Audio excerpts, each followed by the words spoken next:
Can you be a little taller? Am I tall today? What is happening? Hey everybody, welcome to the Hamakua Homestead. If you're new here, my name is Tiffany, and today we are pressure canning. We are getting today's recipe out of the Ball Complete Book of Home Preserving. This edition is... How do I know? How do you know? They're never gonna know. I don't know. But it's on page 406. Spaghetti sauce with meat. So I'm gonna start off by letting you know that this book says to use 30 pounds of tomatoes. Okay? I double, triple, double, quadruple checked this amount. I did indeed cut up 30 pounds of tomatoes. If you do not intend on melting them down, evaporating them, essentially making a reduction of some sorts, you don't need 30 pounds of tomatoes. 30 pounds of tomatoes got me about, I don't know, 4 or 5 times the amount of spaghetti sauce that the book calls for. This says that it's going to make 5 quarts. I ended up with 2 or 3 canner loads, plus my kid was eating spaghetti for 5 days. So yeah, be careful about that. You might, if you're going to use 30 pounds of tomatoes, reduce it a lot. You're gonna see here in a few minutes how it worked out for me. Let's get on with the recipe, shall we? Start out with 6 tomatoes or so, add them into your pot and turn on the heat. And then go ahead and slowly add in your tomatoes as you're cutting them up, so that everything is starting to kind of get hot and you're not gonna scorch it at the bottom, and you can kind of have a better sense of control over the heating of the tomatoes. Bring this to a boil over high heat. Make sure that the mixture continues to boil while you are adding, stirring, and crushing in your remaining tomatoes. Once all of your tomatoes are in the pot, reduce your heat and boil gently until the tomatoes are soft. This says about 10 minutes. Here you have the option to strain out your seeds and peels. I opted not to do that because I'm a little bit lazy, but there's no harm in doing that for the sake of canning safety. However, if you are particular, you might want to go ahead and strain it out through one of these, because the seeds, they don't bother me at all. Some people say they turn bitter, and then the peels, those ones will kind of curl up and create a certain type of texture that a lot of people would rather avoid. Again, doesn't bother me, so I didn't bother to do it. In a large skillet over medium heat, brown your ground beef.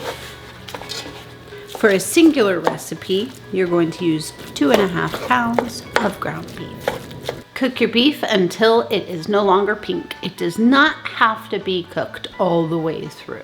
Now it's time to go ahead and add in 5 cloves of minced garlic, 1 cup of chopped onions, 1 cup of chopped seeded green bell pepper or celery,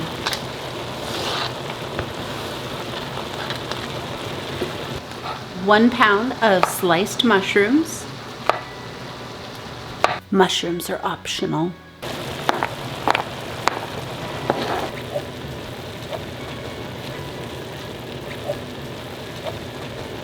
Saute until your vegetables are tender. This should take about 3 minutes. Now combine your meat mixture and your tomato mixture. At this time, you can add in 4 tablespoons of chopped fresh parsley, a 1/4 cup brown sugar,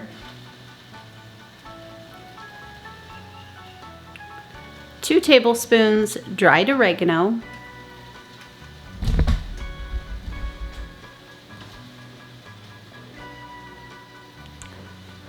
4 teaspoons of salt, and 2 teaspoons of freshly ground black pepper, or just pepper from the store.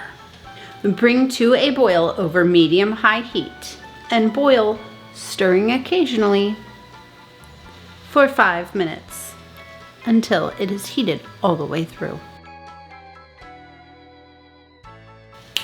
Now it's time to put it in the jars. It looks like we're gonna end up with more. I'm not sure where the measurements went wrong with the tomatoes because I weighed them, but you know, we'll have extra for dinner and we'll probably end up with 7 quarts for a full canner. Ladle your hot spaghetti sauce into your jars. You're going to hope to get 9 pint jars or 5 quart jars.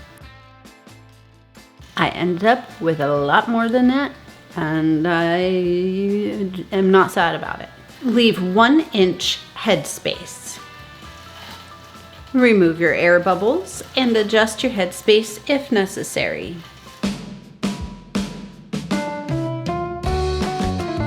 Clean your rims.